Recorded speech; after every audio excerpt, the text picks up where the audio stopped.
Well, we knew that it was coming for months. And now it looks like domestic drone use is going to come to an airspace near you.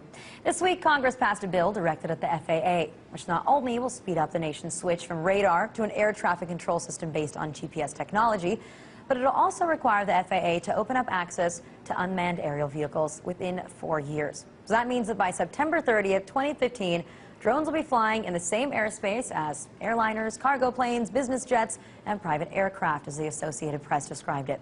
Now, you can bet the law enforcement agencies are all eagerly awaiting the opportunity. But are we ready for drones to be surveilling our skies? And what are the new legal questions that will be brought up concerning our privacy? Here to discuss this with me is Harley Geiger, Policy Counsel at the Center for Democracy and Technology.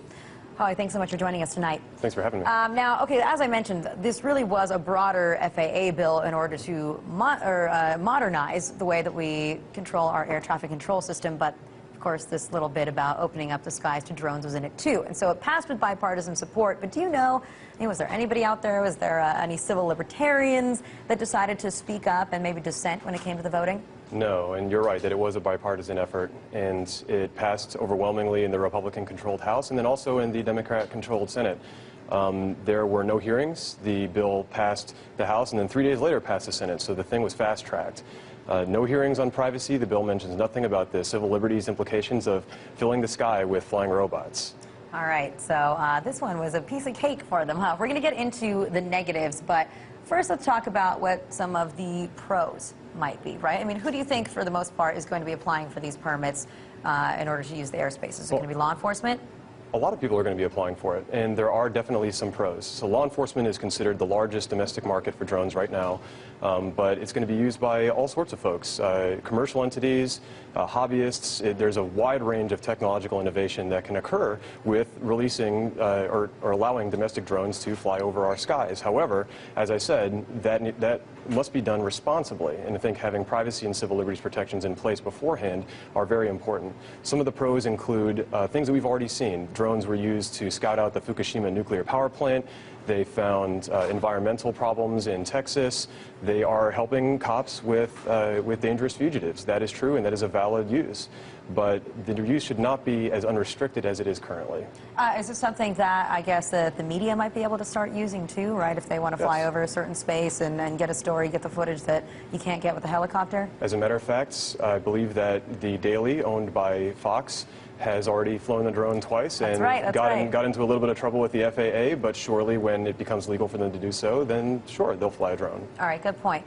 So now when it comes to our privacy, what are the dangers? Because you've written about this too. If you look at what the Supreme Court has ruled in the past, then you have no expectation of privacy if you're in a public space. So how much does, does anything really change if it's a drone doing it versus, like I said, a helicopter or some other type of So you're right that the Supreme Court has said that about privacy in a public place.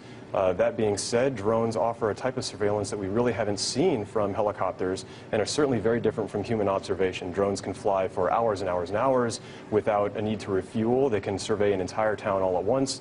They can be outfitted with facial recognition cameras, license plate scanners, all sorts of thermal imaging cameras, high-definition cameras, you name it, Wi-Fi sniffers. So it offers a pervasive surveillance that we just have not seen yet. That being said, the Supreme Court and the law in general really is going to have to come to grips with current privacy law and the ways that this is restricted by the First Amendment as well if Americans' privacy is to not enter a very dark period. All right, so there are a few things that you have actually suggested that you think the FAA should do. Tell us about them. So the FAA ought to do two things. First of all, the FAA, is currently licensing drones to law enforcement agencies. It will license drones to commercial entities and other government agencies on a more widespread basis within the next few years, as you had said. So for that process, for the licensing process, it ought to, one, require all applicants for a drone license to submit a privacy statement that includes the surveillance capabilities of the drone and how they intend to use that information. Two, the FAA should make all the drone licenses and the accompanying privacy statement publicly available online. That way, you essentially would prohibit secret drone use. Now, we can understand if they're... Those are good ideas. Let me interrupt you just for one second, though. What do you think the chances are that we might actually see that happen, right? Because currently, I mean, you have the EFF that's filed a lawsuit to just try to get the information as to the permits that have already been granted. Once this becomes more widespread, Are they just going to want to be as secretive about it as they are now? I have two thoughts about that. Number one, the FAA already has a very similar process in place for aircraft. If you go onto the FAA's website, you can search for aircraft by the owner of the aircraft's name, the make and model, the tail number, and so forth. Two, a lot of the chances of this happening is going to be up to the American people, and it's going to be up to Congress. If the American people and if Congress are silent on this issue and do not demand that the FAA do something about this, then no, the chances go down.